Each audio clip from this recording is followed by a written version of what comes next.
శ్రీమాత్రే నమః. సావిత్రి మహాకావ్యంలో 10th book 'the book of double ట్వైలైట్'లో ఉన్నాము. ఇప్పుడు 4th canto 'the dream twilight of the earthly real' అన్న క్యాంటోలో ఉన్నాము. అయితే ఇంతవరకు జరిగింది చూస్తే సావిత్రి సత్యవంతుని ఆత్మ మృత్యువు చేసే ప్రయాణము మృత్యువు నిర్దేశిస్తూ ఉంటే జరిగింది ఇంతవరకు. కానీ ఇప్పటి నుంచి 3rd క్యాంటో కంప్లీట్ అయ్యేపాటికి సావిత్రి ప్రభావంతో, సావిత్రి ఆత్మశక్తి ప్రభావంతో, సావిత్రి వాదనా శక్తి ఆ ప్రభావంతో మృత్యువు నిర్దేశిస్తుండడం కాకుండా సావిత్రి నిర్దేశిస్తుంటే మృత్యువు సత్యవంతుని ఆత్మ ప్రయాణం చేస్తూ ఉండడము శూన్యంలో చూసాము. అయితే ఇక్కడ సావిత్రి ఒక్కసారిగా ఈ సంధ్యా సమయం నుంచి, సంధ్య చీకటి నుంచి ఒక్కసారిగా పూర్తిగా చీకటిలోకి ప్రవేశిస్తుంది. ఆ ఒత్తిడికి గురి చేసే ఒక బిగుతు సావిత్రి హృదయాన్ని ముట్టడించింది. హృదయము భారమయ్యింది. ఇంద్రియ జ్ఞానము అంటే వినటం కానీ, చూడటం కానీ ఇదంతా కూడా బరువు మోస్తున్నట్టుగా భారంగా అనిపించింది. దుఃఖంతో ఉన్న గొప్ప శబ్దాలు ఆమె చెవులకు వినిపిస్తూ ఉన్నాయి. అప్పుడప్పుడు మిణుకుమంటూ కనిపిస్తున్న దృశ్యాల్లో మబ్బులు కమ్మి ఉన్న పర్వతాలు, విశాలమైన పచ్చని ప్రదేశాలు, ఎత్తైన హర్మ్యాలతో పైకి లేచిన నగరాలు, మార్పులేని ఆకాశం గుండా సాగిపోతూ ఆమె దృష్టికి కనిపించాయి. ఇదంతా కూడా నిరంతరము శ్రమిస్తూ ఉన్న జీవితాలు, ఎప్పటికీ మారుతూ నశిస్తూ ఉండే గుంపులు, ఇదంతా కదిలిపోతూ ఎలా ఉంది అంటే విఫలమైన ఒక సినిమాలో ఆకారాలు నీడల్లా కనిపిస్తూ ఒక అస్పష్ట స్వప్నంలా ఎలా ఉంటుందో అలా ఉంది దృశ్యం అంతా. అయితే సావిత్రిలో ఆలోచన అన్నది పూర్తిగా నిమ్నానికి పడిపోయింది. ఆలోచనలు అన్నవి వాటి కార్యాన్ని మరిచిపోయి, బలాన్ని కూడా కోల్పోయి మనసు ముందు అలా ఎగిరిపోతూ ఉన్నాయి. వివేకాన్ని వ్యక్తం చేసే మాటలు మసకబారిపోయాయి. అంటే మాటలు కూడా లేవు, భాష లేదు. భగవంతునిపై విశ్వాసము ముక్తినిస్తుందని విశ్వాసం కలిగిస్తూ, విశ్వసిస్తూ సందేశాలు తీసుకొచ్చే దైవశక్తులు, ప్రవక్తల గొంతులు, అంతర్ధానమైపోతున్న మతాల పవిత్ర గ్రంథాలు ఇవన్నీ కూడా గతానికి సంబంధించిన ప్రకాశంలా తయారయ్యాయి. ఏవైతే అంతవరకు రాజులు సాధించిన విజయాలు కానీ, ప్రవక్తలు సాధించినవి కానీ, లేదా ఋషులు వీళ్ళు తీసుకొచ్చినవి కానీ, సాక్షాత్కారాలు ఇవన్నీ కూడా అంతర్ధానమైపోతున్నట్టుగా వాటి వెలుగు అంటే వాటి ద్వారా పొందిన జ్ఞానం ఏది కూడా ప్రస్తుతానికి పనికి రాకుండా అయిపోయింది. ఇంతవరకు మనం లాస్ట్ సెషన్లో చూసాము. ఇప్పుడు పేజ్ నెంబర్ 644లో ఉన్నాం. Once more, across the great destroying voice, across the fruitless labor of the worlds, his huge denials, all defeating might, pursued the ignorant march of dolorous time. Behold the figures of this symbol realm, its solid outlines of creative dream, inspiring the great concrete tasks of earth, in its motion parable of human life. Here thou can trace the outcome nature gives to the sin of being and the error in things, and the desire that compels to live, and man's incurable malady of hope. In an immutable order's hierarchy, where nature changes not, man cannot change. Ever he obeys her fixed mutations law, in a new version of her oft-told tale, in ever-wheeling cycles turns the race. అయితే ఇదంతా కనిపిస్తూ ఉండగా సావిత్రి ముందు ఇవంతా కూడా ఇవన్నీ అదృశ్యమైపోతూ కనిపిస్తూ ఉన్నప్పుడు మృత్యుదేవుని స్వరం మళ్ళీ ఒక్కసారిగా పైకి లేచింది. ఎలా అని చెప్తున్నారంటే శ్రీ అరవిందులు, అంతను సమస్తాన్ని నాశనం చేసే మృత్యుదేవుని స్వరము మళ్ళీ ఒక్కసారి పైకి లేచింది. అంటే ఇంతవరకు చాలా జరిగాయి వాదోపవాదాలు మన సావిత్రికి మృత్యువుకు మధ్యన. మళ్ళీ ఇప్పుడు కొంచెం సేపు నిశ్శబ్దం అలుపుకుంది. మళ్ళీ వెంటనే మృత్యువు ఒకసారిగా పైకి లేచింది మృత్యువు స్వరం. ఎందుకంటే సావిత్రి వెనక్కి తిరిగి వెళ్ళటం లేదు. మృత్యువు ఎంత చెప్పినా కూడా ప్రపంచాలు చేస్తున్న నిష్ఫల శ్రమకు వ్యతిరేకంగా, అంటే ప్రపంచాలు కొనసాగడానికి ఎంతగా శ్రమిస్తున్నా అవి నశించిపోవాల్సిందే, వాటి శ్రమంతా నిష్ప్రయోజనం అన్నట్టుగా సమస్తాన్ని నిరాకరిస్తూ అంతను ఓడించే స్వరం, సమస్తాన్ని ఓడించే స్వరం, నశింపజేసే స్వరం, కాలం బాధగా అజ్ఞానంతో నడుస్తూ ఉంటే దాన్ని వెంటాడుతూ ఉండే మృత్యువు సావిత్రితో తిరిగి ఇలా అన్నాడు, ఇక్కడ కనిపిస్తున్న ప్రపంచంలోని సంకేతాత్మక రూపాలను చూడు. ఓ సావిత్రి, ఇలా వస్తున్నావు నా వెంబడి, ఎంత చెప్పినా కూడా ఇక్కడ కనిపిస్తున్న ప్రపంచంలోని సంకేతాత్మక రూపాలను చూడు. ఇక్కడ నీకు కనిపిస్తూ సాగిపోతూ ఒక స్వప్నంలా విఫలమైన సినిమాలా కనిపిస్తూ ఉన్నాయి అన్నీ. కానీ వాటిలోని సంకేతాన్ని నువ్వు గ్రహించడానికి ప్రయత్నించు. దాని సృజనాత్మక స్వప్నం యొక్క బాహ్య వరుసలు భూమిపై నిర్వర్తించే గొప్ప గొప్ప కార్యాలకు స్ఫూర్తినిస్తుంది. ఈ చిత్రము ఎలా కదులుతూ నీకు కనిపిస్తూ ఉంది? మానవ జీవితానికి సమానంగా, అంటే మానవ జీవితాన్ని చూపిస్తూ నీకు ఈ చిత్రం కనిపిస్తూ ఉంది. అన్నీ వస్తున్నాయి, క్షణికంగా అంతర్ధానమైపోతూ ఉన్నాయి. ఇదంతా మానవ జీవితం ఇలా ఉంది. ప్రకృతి నుంచి ఏది బయటకు రావాల్సిందో దాన్ని గుర్తించు. మానవ అస్తిత్వంలోని పాపాన్ని, విషయాలలో ఉండే తప్పులను, జీవించాలని ఒత్తిడి చేసే కోరికను, మనిషిలో నయం చేయలేని ఆశ అనే జబ్బును. ఆశ అనే జబ్బు మనిషిలో ఎప్పటికీ ఉంటుంది. ఏదో ఒకదానికి మనిషి ఆశపడుతూనే ఉంటాడు. అది నయం చేయలేని జబ్బు. సో ఇవన్నిటినీ గమనించు, గుర్తించు. ఒక నిశ్చల క్రమానికి చెందిన పరంపరలో ప్రకృతి పరివర్తన చెందదు. నువ్వు ఏమంటున్నావు? మనిషి దివ్యం అవుతాడు అంటున్నావు. కానీ ఈ ఒకే క్రమానికి, ఒక నిశ్చలంగా సాగిపోయే క్రమానికి చెందిన ఈ పరంపరలో ప్రకృతి ఎలా పరివర్తన చెందుతుంది? పరివర్తన చెందదు. మనిషి కూడా పరివర్తన చెందలేడు. ప్రకృతి స్థిర ధర్మానికి ఎప్పటికీ మనిషి విధేయుడుగా ఉండాల్సిందే. విధేయత చూపించాల్సిందే ప్రకృతికి. పదే పదే చెబుతూ ఉండే ఆమె కథలో కొత్తగా రూపం తీసుకున్న ప్రకృతి కథలో కొత్త రూపం తీసుకోవచ్చు మనిషి. ఎప్పుడూ పరిభ్రమణం చెందుతూ ప్రకృతి చక్రంలో మనిషి ఎప్పుడూ పరిభ్రమిస్తూ ఉండవలసిందే. ఒకవేళ కొత్త రూపం తీసుకున్నా కూడా ఈ ప్రకృతి చక్రంలో మనిషి పరిభ్రమిస్తూ ఉండవలసిందే. పరివర్తన అన్నది ప్రకృతిలో కావడం లేదు కాబట్టి మనిషిలో కూడా సాధ్యం కాదు అంటున్నాడు మృత్యువు. His mind is pent in circling boundaries. For mind is man, beyond thought he cannot soar. If he could leave his limits, he would be safe. He sees but cannot mount to his greater heavens. Even winged, he sinks back to his native soil. He is a captive in his net of mind, and beats soul wings against the walls of life. In vain his heart lifts up its yearning prayer, pupilling with brilliant gods the formless void. Then, disappointed to the void, he turns and in its happy nothingness asks release, the calm nirvana of his dream of self. అతని మనసు, మనిషి మనసు ఆలోచనల వలయ పరిధుల్లో బంధించబడి ఉంటుంది. మన మనసు ఎప్పుడు ఆలోచనల వలయంలో తిరుగుతూ ఉంటుంది, ఆ పరిధిలోనే ఉంటుంది. మరి మనిషి అంటే మనసే కదా, కాబట్టి ఆలోచనలకు అతీతంగా మనిషి ఎలా పైకి ఎగురుతాడు? ఎప్పటికీ పైకి ఎగరలేడు. అతను తన పరిమితులను వదిలిపెడితే సురక్షితంగా ఉండొచ్చు, స్వేచ్ఛాజీవి అవుతాడు. అతను గొప్ప స్వర్గాలను చూస్తాడు, కానీ అధిరోహించలేడు. ఆ పరిమితులను, ఆ మానసిక పరిమితులను, మనసు పరిమితులను ఎప్పుడైతే వదిలిపెడతాడో అప్పుడు స్వేచ్ఛాజీవి అవుతాడు. కానీ ఎప్పటికీ దాన్ని వదిలిపెట్టడు, స్వేచ్ఛాజీవి కాలేడు. ఒకవేళ రెక్కలొచ్చి ఎగిరినా తన సహజ స్థలమైన నేల మీదకి, తన నేటివ్ ప్లేస్ అయిన నేల మీదకి మళ్ళీ వాలిపోతాడు ఒకవేళ పైకి ఎగిరినా కూడా. మనిషి తన మనసు అనే వలలో బందీగా ఉన్నాడు. జీవితపు గోడలకు విరుద్ధంగా తన అంతరాత్మ రెక్కలతో కొట్టాలని చూస్తాడు. హృదయాన్ని పరితాపంతో చేసే ప్రార్థనతో పైకి లేవనెత్తాలని చూస్తాడు. కానీ అది వ్యర్థమే. రూపరహిత శూన్యాన్ని ప్రకాశమాన దేవుళ్లతో నింపి వారిని హృదయ పరితాపంతో ప్రార్థిస్తాడు. శూన్యాన్ని దేవుళ్లతో, అంటే ముక్కోటి దేవతలు ఉన్నారు అని చెప్పి ఆ దేవుళ్లతో నింపి వాళ్లను, అన్ని దేవతలను ప్రార్థిస్తాడు. హృదయం నుంచి ప్రార్థిస్తాడు పరితాపంతో. కానీ అది కూడా వ్యర్థమవుతుంది. అప్పుడు శూన్యంలోని దేవుళ్లను పట్టించుకోకపోవడంతో నిరుత్సాహం చెంది అసత్తు వైపు తిరుగుతాడు. అప్పుడు అసత్తు వైపు తిరుగుతాడు. అక్కడ ఆనంద అసత్తులో విడుదల కావాలనుకుంటాడు. ఆత్మను స్వప్నంగా దర్శిస్తూ నిశ్శబ్ద నిర్వాణాన్ని కోరతాడు. అలాగా శూన్యంలో దేవుళ్ళు అతన్ని పట్టించుకోకపోవడంతో నిరుత్సాహం చెంది మళ్ళీ అసత్తు వైపు తిరుగుతాడు, నాన్ బీయింగ్ వైపు తిరుగుతాడు, ఏమీ లేని శూన్యం వైపు. అక్కడ అసత్తులో తను పూర్తిగా రిలీజ్ కావాలనుకుంటాడు. ఆత్మను ఒక స్వప్నంగా దర్శిస్తాడు, నిశ్శబ్ద నిర్వాణాన్ని కోరుకుంటాడు. అలా The word in silence ends, in naught the name apart amid the mortal multitudes.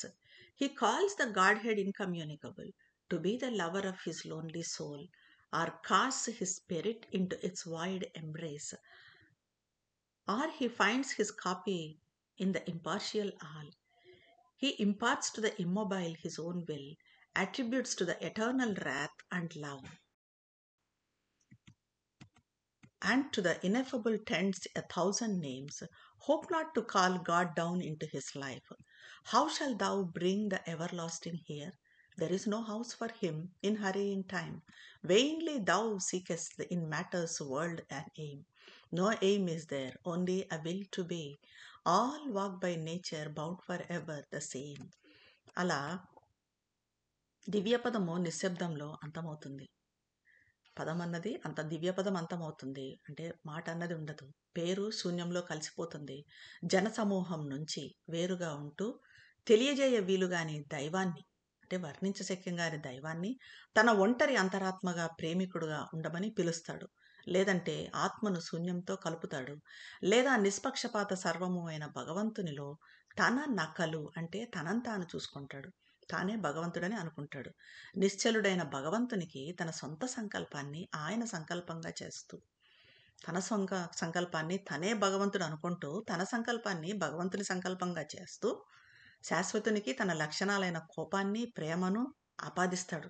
తాను కోపాన్ని ప్రేమను తెచ్చుకుంటూ దాన్ని శాశ్వతునికి భగవంతునికి ఆపాదిస్తాడు. నేను భగవంతుని, నా కోపం కూడా భగవంతుని ప్రేమ, భగవంతుని కోపము నా ప్రేమ కూడా భగవంతుని ప్రేమ అన్నట్టుగా అనిర్వచనీయుని వేల నామాలతో పిలుచుకుంటాడు. అలాంటి మనిషి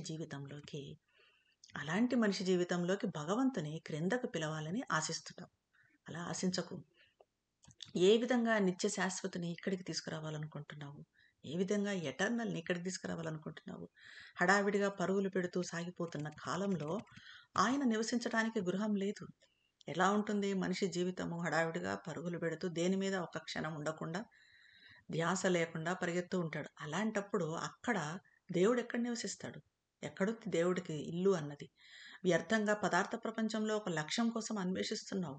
నువ్వు ఇవి చేస్తున్నదంతా నిష్ప్రయోజనం, వ్యర్థం. ఎందుకంటే ఇక్కడ ఒక లక్ష్యం కోసం నువ్వు ఎంత అన్వేషించినా కూడా ఇది పదార్థ ప్రపంచము. ఈ ప్రపంచంలో నువ్వు అనుకున్నది జరగదు. ఆత్మ అన్నది, ఆత్మ పదార్థం కలవటం అన్నది జరగదు.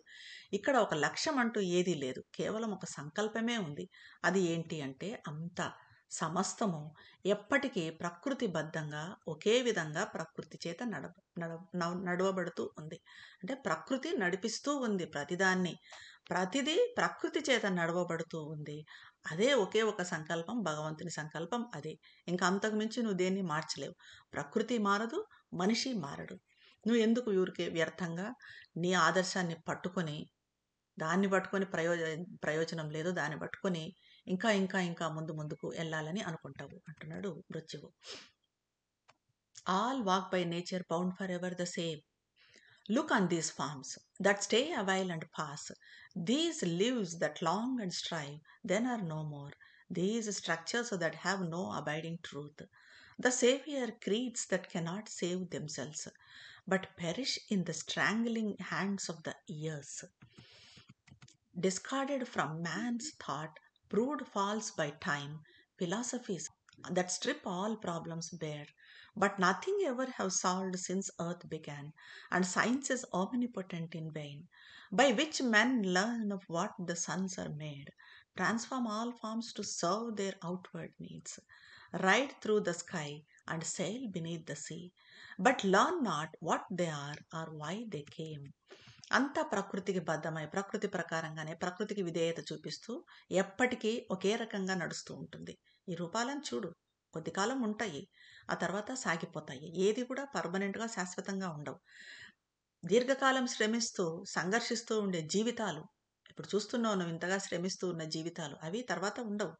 ఈ నిర్మాణాలన్నింటికి కట్టిపడేసి ఒక సత్యం అంటూ లేదు. ఇవన్నీ కూడా ఒక సత్యం ప్రకారం బతుకుతూ ఉన్నాయా, ఒక సత్యం ప్రకారం శ్రమిస్తూ ఉన్నాయా అంటే అదేమీ లేదు. తమను తాము రక్షించుకోలేని సంరక్షక జాతులు ఊపిరాడకుండా బిగించే కాలపు హస్తాల్లో నశిస్తాయి. తమను తాము రక్షించుకోవాలి, తమ జాతిని రక్షించుకోవాలి అని అనుకునేవి కూడా ఆ జాతులు కూడా కాలపు కబంధ హస్తాలలో నశించిపోతాయి. ఇదంతా మనిషి ఆలోచన నుంచి విస్మరించబడి కాలంలో అబద్ధమని రుజువైనదే. ఇదంతా కూడా ఇప్పుడు జరిగేదంతా కూడా ఇప్పుడు నీకు ఇదిగా శాశ్వతంగా అనిపించేది ఆ తర్వాత అబద్ధమని రుజువైనదే. ప్రారంభం నుంచి, భూమి ఉన్నప్పటి నుంచి ఎన్నో తాత్విక సిద్ధాంతాలు వచ్చాయి, ఎన్నో ఫిలాసఫీలు వచ్చాయి. కానీ ఏ సమస్య కూడా ఇప్పటి వరకు పరిష్కరించబడలేదు. ఏ ఫిలాసఫీ కూడా పూర్తి సమస్యలను పరిష్కరించలేదు.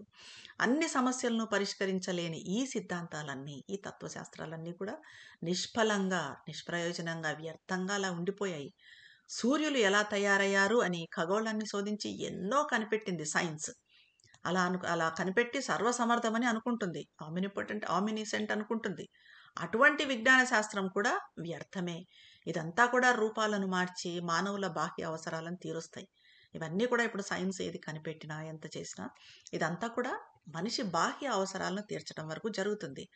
ఆకాశం గుండా సముద్రపు లోతుల వరకు పయనించి, ఆకాశాల్లో పయనించాడు మనిషి, సముద్రపు లోతుల వరకు పయనించాడు, శోధించాడు, అక్కడ శోధించాడు, ఇక్కడ శోధించాడు. వాళ్ళు ఇక్కడికి ఎందుకు వచ్చారు అన్నది మాత్రము తెలుసుకోలేకపోయాడు. మనిషి తాను ఏంటి, తాను ఎందుకు ఇక్కడికి వచ్చాడు అని మాత్రము తెలుసుకోలేకపోయాడు. These polities architectures of man's brain that bricked with evil and good, wall in man's spirit, and fissured houses, palace at once and jail, wrought while they reign and crumble before they crash.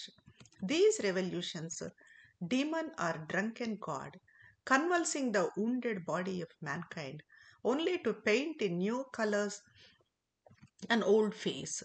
These wars, carnage triumphant, ruin gone mad, the work of centuries vanishing in an hour, the blood of the vanquished and the victor's crown, which meant to be born must pay for with their pain.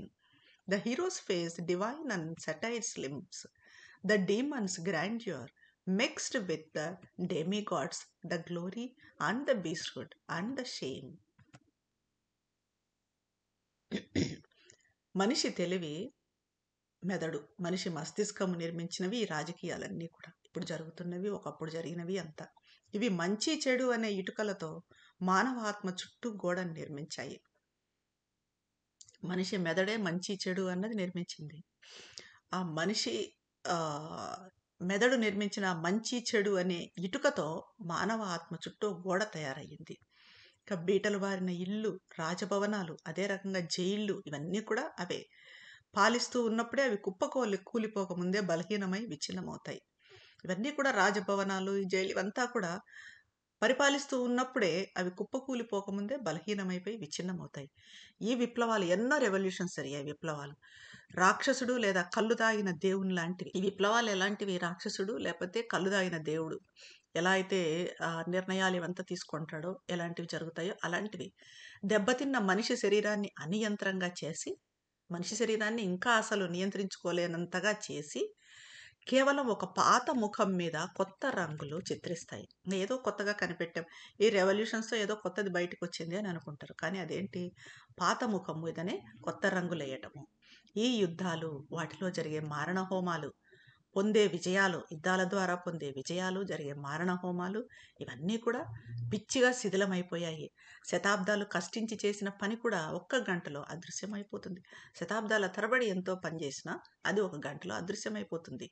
ఓడిపోయిన వాడు చిందించిన రక్తానికి, ఓడిపోయిన మనిషి చిందించిన రక్తానికి, విజేత సాధించిన కిరీటానికి ముందు ముందు జన్మించబోయేవారు బాధతో చెల్లించుకోవాల్సి ఉంటుంది. వాళ్ళ బాధను దానికి చెల్లించుకోవాల్సి ఉంటుంది. నాయకునికి నరవానర అంగాలపై దేవుని ముఖం తగిలిస్తారు. అతనిలో రాక్షస వైభవం, అర్ధదేవుని గొప్పతనం కలిసిపోయి ఉంటుంది. నాయకుడు అంటారు, ఆ నాయకునికి ఆ దేవుడి మొహం తగిలిస్తారు. కానీ అతనిలో ఏముంటుంది? రాక్షసుల వైభవము ఉంటుంది, అర్ధదేవుని గొప్పతనము కలిసిపోయి ఉంటుంది. మనకి దీనికి ఎగ్జాంపుల్స్ ఎన్నో ఉన్నాయి హిస్టరీ నుంచి చూస్తే. వైభవము, పైశాచికము, అవమానము మిళితమైపోయి ఉంటాయి. Why is it all? The labor and the din, the transient joys, the timeless sea of tears, the longing and the hoping and the cry, the battle and the victory and the fall, the aimless journey that can never pass, the waking toil, the incoherent sleep, song, shouts and weeping, wisdom and idle words, the laughter of men, the irony of the gods. Where leads the march? Whither the pilgrimage? Who keeps the map of the route or planned each stage? Or else self-mode the world walks its own way, or nothing is there but only a mind that dreams. ఎందుకు ఇదంతా కూడా? ఇదంతా ఎందుకు జరుగుతుంది? ఈ శ్రమ, ఈ గోల, ఇవన్నీ, ఈ విప్లవాలని, ఈ యుద్ధాలని, ఈ మారణ హోమాలని, ఇవన్నీ కూడా, ఈ గోల, ఈ ఆర్భాటం, ఇదంతా ఎందుకు? క్షణిక సంతోషాలు, కాలం తెలియనంతగా పొంగే కన్నీటి సముద్రం. క్షణిక సంతోషాలు, అప్పటికప్పుడు పొందే సంతోషాలు. ఏదో ఆశపడ్డము, దాన్ని పొందితే సంతోషించడము, అది పొందలేకపోతే దుఃఖించడము, ఇవన్నీ కూడా క్షణికం. ఇవి కాలం తెలియనంతగా పొంగే కన్నీటి సముద్రం. కాలం తెలియనంతగా ఏడ్చి ఏడ్చి కన్నీళ్లను సముద్రంలాగా ప్రవహించే తత్వం ఇది. ఈ పరితాపం, ఈ ఆశ, ఈ ఆక్రందన ఇదంతా కూడా ఈ యుద్ధాలు కానీ, ఈ విజయం కానీ, ఈ పతనం కానీ ఎప్పటికీ ఆగని ఈ లక్ష్యరహిత పయనం. దీనికి ఎప్పటికైనా ఆగడం అంటూ యుగాలు మారుతున్నా కూడా ఈ యుద్ధాలు, ఈ విజయాలు, ఈ పతనాలు, ఈ ఆశలు, సంతోషాలు, బాధలు, కన్నీటి సముద్రాలు, పరితాపాలు ఇవన్నీ ఆగడం అంటూ ఉందా? లేదు. ఈ లక్ష్యరహితంగా ఈ ప్రయాణం చేస్తూనే ఉన్నాయి. అయితే ఈ లక్ష్యరహిత పయనం, ఆగని లక్ష్యరహిత పయనం ఎక్కడికి? ఎందుకు? మేలుకోవడానికి చేసే శ్రమ, అసంబద్ధమైన నిద్ర. మేలుకోవాలంటే ఒక శ్రమ, అసంబద్ధంగా సాగే నిద్ర, పాటలు, అరుపులు, ఏడవటాలు, తెలివి లేని సోమరి మాటలు, తెలివిగా ఉండడం విజ్డము, తెలివి లేకుండా ఉండే ఐడిల్ వర్డ్స్, మనుషుల నవ్వులు, వికటాటహాసాలు, దేవుళ్ళ పరిహాసము, ఇదంతా ఈ ప్రయాణమంతా ఎక్కడికి తీసుకుపోతుంది? ఏ తీర్థయాత్రను చేరుతుంది? ఏ పిల్గ్రిమేజ్ని ఇది చేరాలనుకుంటుంది? ఇదంతా కూడా ఈ రూట్ మ్యాప్ ఇదంతా మరి ఇలా జరుగుతూ ఉంది కదా ఎప్పటి నుంచో. దీని రూట్ మ్యాప్ ఎవరి దగ్గర ఉంది? లేక ప్రతి దశలో ఎవరు దీన్ని ప్లాన్ చేశారు? ప్రతి చోట ఎవరు దీన్ని ప్లాన్ చేసింది? లేక ప్రపంచం తనంతట తానే తన సొంత మార్గంలో పయనిస్తూ ఉందా? ప్రపంచం జస్ట్ అలా పయనిస్తూ ఉందా? లేదా అక్కడ ఏమీ లేదు, ఇదంతా కేవలం కలగనే మనసు చేస్తుందా? ఇదంతా కేవలము మనసే చేస్తుందా? కలగంటూ ఉండే స్వప్నించే మనసే చేస్తుందా అంటూ అడుగుతున్నాడు మృత్యువు సావిత్రితో చెప్తున్నాడు. ఇంకా ఇంకా ఏమంటాడు అన్నది నెక్స్ట్ సెషన్లో చూద్దాం. ధన్యవాదాలు.